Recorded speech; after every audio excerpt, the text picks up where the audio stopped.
Okay, mayong budto na usab kanatuntanan Luzon, Visayas, Mindanao. Mayong budto Philippines, mayong budto world, mayong budto universe. Ada na punta mga gala din atong tulumanon sa kahanginan CONA Catechesis on Air. Og ako lang gihapon kini inyong ubos nga alagad Reverendo Padre Edwin Academia Aka. Babino adlaw na usab karon nga unsa man tarong adlaw higala. Adlaw karon nga Lunes, no? Pizza 20 na kini manghigala sa Pizza 22, no? Pizza 22 na kini niining bulan sa Setyembre, no? So Lunes karon manghigala ha, Pizza 22. So kumusta naman mo manghigala? Boy no manghigala kang akong parokya karon ug ako ni ami karon diri sa kuan, no? Ni ami karon diri sa San Carlos no, nagpahigayon kami sa amoag kining gitawag og kining pilgrimage, no, aron pud nga mo kompleto mahigala, no, ang amoag pagsakripisyo mga pagbago sa kinabuhi aron nga madawat usab mo ang among gilauman nga plenary indulgence, no, or plenaria indulhensya plenario, no, indulhensya plenario, no, muna, no, mahigala. So muna niya kami karon diri ug ubay-ubay sad mi mga nangari mga higala, no, doon na mga ubad nga matud pa karon pa katong ubad ibalik na sad, no, kay doon na pa sila lain nga mga intentions usab sa ilaha nga pilgrimage dili na para sa ilang kaugalingon kundi para na lang sa ilaha pong mga mahal sa kinabuhi, no, sa to pa ilang gi-appeal sa ilang mga intentions ang ilahang mga ang ilang mga mahal sa kinabuhi. Bino ari na ta maghigala sa ato ang Saint of the Day. Bino ang atong Saint of the Day karon mao si Saint Andrew Kim Taigon Paul Chang Hasang ug mga kaubanan. Bino mahigala, no, kini sila mga kining Korea was first Christianized through Japanese soldiers, no, sa to pa ang nakapakuang gyud sa Korea di ay nakapa-Kristiyano mga sundalo nga mga Hapon, no, kay una man nga na-evangelize ang kining Japan, no, nga evangelization began. Saint Andrew King Taigon traveled 1,300 miles to enter a Catholic seminary in Macau, no. After ordination, he secretly entered Korea and preached about Christianity and facilitated the entry of missionaries. Captured by border patrols and beheaded, no?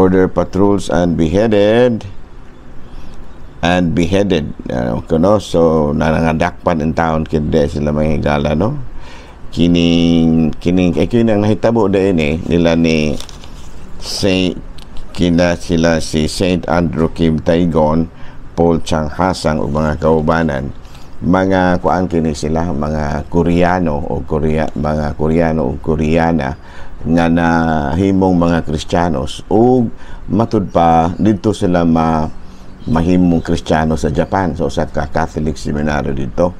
Unya nag-mission na sila diri sa Korea apan nadakpan man sila, no, ug ang nahitabo mao nga gipang patayin taon kini sila, no. Unya nailhan nga there are 51 nga pagkakaroon ang Korea daghan na kaayo nga kuan kining daghan na kaayo nga mga Katoliko Kristiyanos.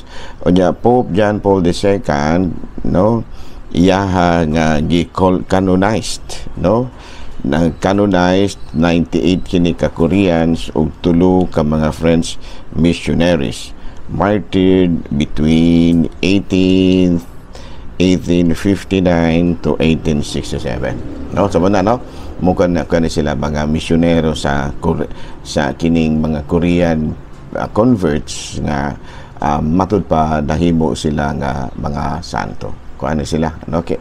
Ang nangulog gyud ani mao kini si Saint Andrew Kim Taigon, no, o kini si Paul Chang Hasang. So muna siya mga higala, no, mga Koreano nga nahimong mga santo. Abi na palayon ta mga higala sa ato ang mga buhaton ni ining kamuntuhon ug ari kita mga higala sa ato nga kining CBCP News. CBCP News Church Migrants Ministry issued a joint statement condemning corruption, saying it robs OFW families of the dignity and kining future earned by their sacrifices abroad. Sa ato pa ang taga OF kinibitang Ministry of Migrants and Itinerant People ni padayag yun sa ilang gibati nga kinibitang korupsyon mga higala nga ang mga paningkamot in town sa mga kaigsuunan nato nga nagtrabaho dito sa gawa sa nasod alang sa ilang pamilya medyo nahulog ra gihapon sa korupsyon tungod lagi niining nagpadayon karon nga kining kahimtang sa atong nasod nga medyo matud pa na biktima niining pang no nga. Balita mga higala gikan sa Vatican, Pope Leo sees rule as one of building bridge, avoiding polarization. Sa ito pa, sa pamalandong ni Pope Leo XIV, nakita niya ang iyahang papel nga maoy magdugtong sa katawhan, dili magpabulag hinoon kanila. Buti pasabot sa kanang ni Pope Leo XIV nga mahimo siyang simbolo sa kahiusahan, no, not polarization.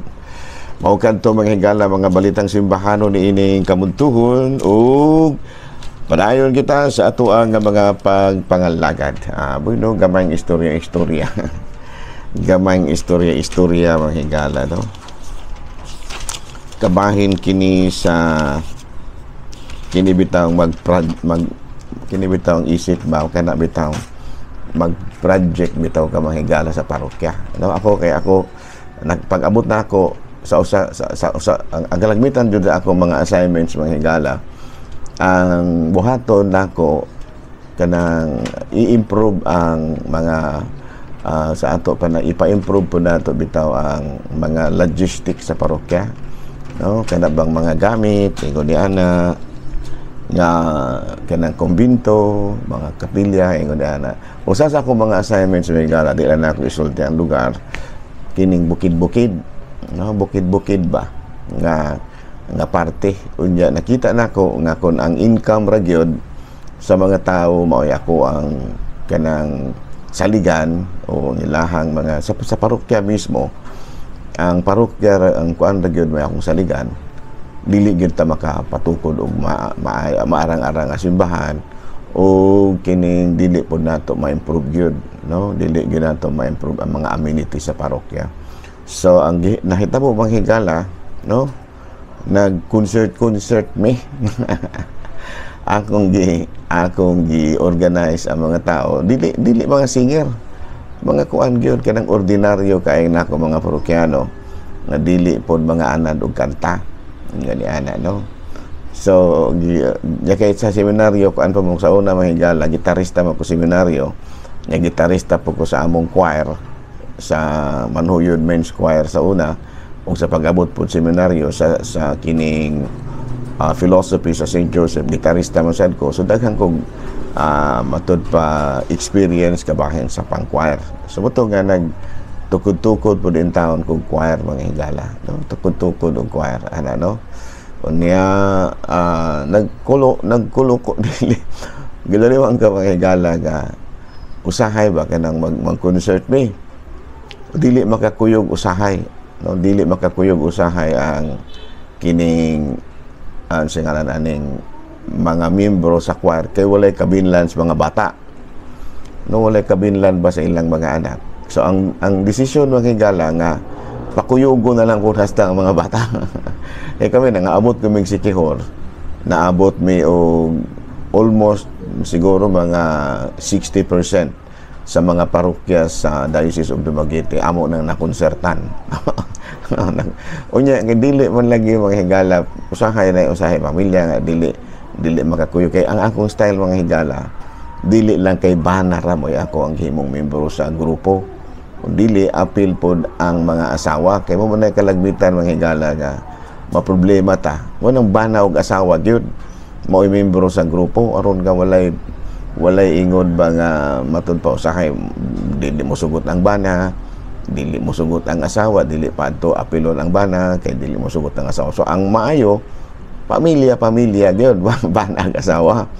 Unya usahay kay kuan man kanang kini bang ang mga anak usahay wa may kabinlan. So ang ako na pong gihimo pakuyugon ang mga bata unya patudluan no unsay ilahang talent. Nya dihay uban nga maayong mo kanta. Kanta no pakantahon kanta. Dayang uban maayong mo sayaw o mga bata sayaw na uso ko man ato ang kuan mahigala kini bang spagiting pababa, spagiting pakuan pataas, spagiting pababa. So nahitabo muna mga panahon niya dagan pa noon niya problema na pod kay ang mga apuhan na pod no mauna po wala na po di na po makalakaw tungod kay si Lola walay mabilin gidala na po na mo hasta mga apuhan na mong gihimo nga gitagaan po na mo grul no usahay naghimo mig drama unya na po sila props ba murag nabutang og props di ra pasultihon props lang kaluoy Ginoo mga higala naka-income jud mi ato gamay no nga mao po ang tawo among natabang sa pagpatukod sa among simbahan no dako mag-budget pa kay dako mang simbahan o magnagamit po sa mga logistics o sa mga pagpa-improve usab sa mga amenities sa parokya. Ako nang gisulti ninyo mga higala kay ang initiative sa pare dili mahimog sa siyara. Kinahanglan nga mismong mga parokyano mutabang gyud. No bisan unsa no do na mag-uban nga murabag ang pare printa mo ilarang gipasagdan or maybe masuko sila no ngano nga kining parian nagpa-project nga ingani ana no kami ko mga pare amo man ganang responsibilidad to see to it nga ang kanabitang purma sa simbahan namo ma-improve or baka ma-strengthen or kuan pod ba og sa kuan pa na ma-upgrade ba ingon ana no muna nga hangyo lang pud nako ninyo mga parokyano nga suportahe po lamang ninyo suporta kay katong parokya nga ako ang na-assignan kuan man gyud sila suporta man gyud kapitan tong usa sa akong membro sa kuan kapitan gyud mismo sa barangay ingon niya na no karon is Ginoo nahimo ra gyud in taon to pero makatawag jud kag makaingon jud kang kanta kan gyud gali o nangalisang gani ning uban kay kining mga among audience kay kabalo kag unsa among gipanganta mga kanta sa Queen kabalo mo na mga Bohemian Rhapsody ingon niya na no lisod kay ang kanta pero natingala sila nga nakaya naman namo no mama just kill the man ingon ni ana ba ako mo'y kibali kanang lead vocals ingon ni ana mga higala no so ang nahitabo nahimo ra gyud no nga nag-iingon nga ang proyekto gani sa simbahan no madayon gyud na siya tabangan ginas Ginoo unya ang kato pa mga parokyano ato gyud paningkamutan ha klaro ha ya dili lamang sa mga kining gitawag natong physical amenities sa parokya kundi lakip usab ni ana para nako ha kalakip usab ni ana ang kining gitawag og kanang evangelization program dili mahimo nga ang pare ra gyud atong pasagdan no kay ang pare man kamot ta na siya kamo pong mga parokyano mo appeal pod mo sa evangelization sa parokya klaro no klaro na siya amin na mo na siya mga istorya mahigala gihimo na mo mahigala no dili mga singer na ito rang higayuna nga nakakanta sila pero kaluoy Ginoo ang mga kanta Queen no mga Queen kanang mga kining bicycle race mga lisod ng kantahan mahigala pero kaluoy Ginoo nahimo ra no I want to ride my bicycle an ingana ba mga kantahan ba kay kuan man kay ko kanang fans man kay ko ni sa Queen kanang sa Freddie Mercury ba ala no klaro no? So again, ang akong ipaabot ninyo sa akong istorya karon nga magtinabangay ra kita para sa parokya niya, gamito nato ang atong tulo ka mga importante nga kanang mithi nga naa kanato: oras, talento o katigayunan, no, na time, talent, and treasure. Okay, klaro? Salamat. Okay, arin na tayo igala sa ato ang topic, no? Arin na ta sa atong topic. Unsa may atong topic karon? Ang atong topic karon is kanang selfishness and greed, a road to damnation. Kung anong topic karon nga. Kasi ganito itong topic, selfishness and greed, a road to damnation. Sa ito pa ang maura man siya mahigala, ang kahakug ug ang kahangul, ug ang kahakug, no? Maoy dalan paingon sa kanang kalaglagan, no? Maoy dalan paingon sa kalaglagan. Selfishness and greed are often described as leading to a spiritual and moral damnation. No, giila nga ang kinibitang kahakug ug ang kahangul doble no, kalagmitan gyud gitawag giila kini nga maoy magdala sa usa ka tawo ngadto sa spiritual, no, o moral kanang nga kalaglagan, no, nga naman because they promote destructive behavior, no. Kini kunong selfishness and greed makapalaglag gini sa tao tungod kay usahay mulsangput kini sa dili maayong kinaiya. Unsa man ning kinaiya ha? Envy, deception, and exploitation which harm individuals and society. Nasa to pa kini kunong pagkahangol o pagkahakog, kalagmitan kini musangput gyud sa usa ka dili sa usa ka makalaglag nga kinaiya. Kining pagkasinahan, kining sa manang deception, pagkasinahan, bakakon, deception o exploitation, no? Kana bang mo pahimulos gyud ka ba, pahimuslan nimo ang kahigayunan ug mapahimuslanon maoro, no? Deception, pagabakakon ug pagkamapahimuslanon nga maoy makadaot sa mga individuals, no, and society, no. Atong klarohon ha, ang pagkahakog ug ang pagkahangol, no, gisaway gyud ni sa katawhan tungod kay mao man lagi kini, kay musangput man lagi kini sa spiritual ug moral damnation. Ngano man tungod kay posible, no, nga musangput kini sa pagkasinahan, no, pagkabakakon, no, kanang deceptive, kanang bitang pagkabakakon ug pagkamapahimuslanon nga usa sa mga hinungdan nga makadaot sa katawhan ug ilabi na sa katilingban, no. Sa to pa kinig yung pagkahakog, delikado kay ni. These traits can cause unhappiness, damage relationship, and foster a sense of entitlement, leading to insatiable for more that never brings true satisfactions, no. Sa ato pa kining pagkahakog nga musangpot sa pagkamasinahon, pagkabakakon ug pagkamapahimuslanon, dili kini makadaot gyud kini sa katawo. Unang-una tungod kay magbaton man sa sense of sa entitlement, nga sa ato pa magtan-aw sa sayang kaugalingon nga ang ngayan gyud nga tagaan sa mga butang nga wala kaniya. Kana bang sense of entitlement ba kanang kinahanglan gyud nga inyo kung tabanga dinyo kung tagaan kay entitled ko ana, inyo kung kanang daygon kay nagmagkuan ko kanang angay kong daygon, ngani ana, no, sense of entitlement.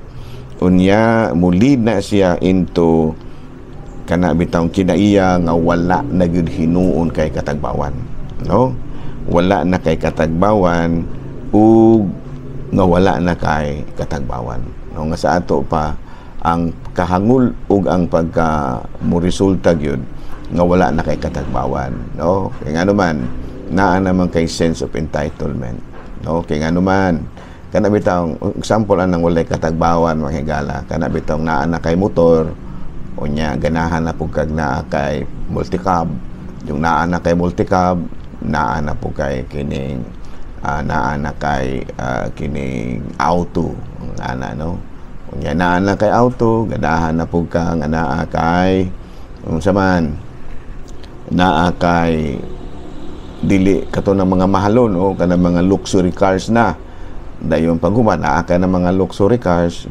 kinahanglan na pug di na pug kamatagbaw, kinahanglan na pug kag naa kay grahian ding natural kinama kay grahian nya gwapo imong sakyanan katug yung gwapong sakyanan dong nanong kay grahian na pug kay sakyanan kinahanglan nga gwapo pud imong balay.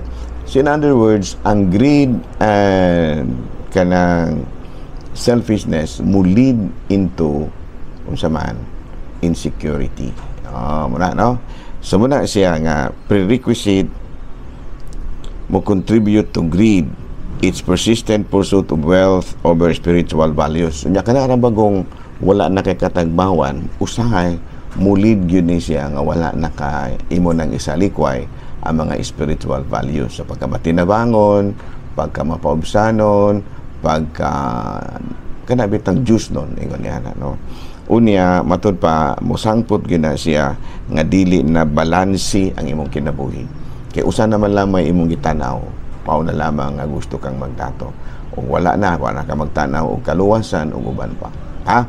So balik-balikan na to na, ha, sunod semana kining topic nga selfishness and greed, no, a road to a road to damnation, ha. Balik-balikan na to na, ha, kay wala ta matiwas karon, no. So padayon ta mahingala og dinhi lang una ako kutob, ako lang gihapon kini inyong ubos nga alagad Reverendo Padre Edwin Academia milit na usab kaninyo ug manalangin kanato ang Dios nga makagahom sa tanan, Amahan, Anak, Espiritu Santo. Good noon, Pilipinas.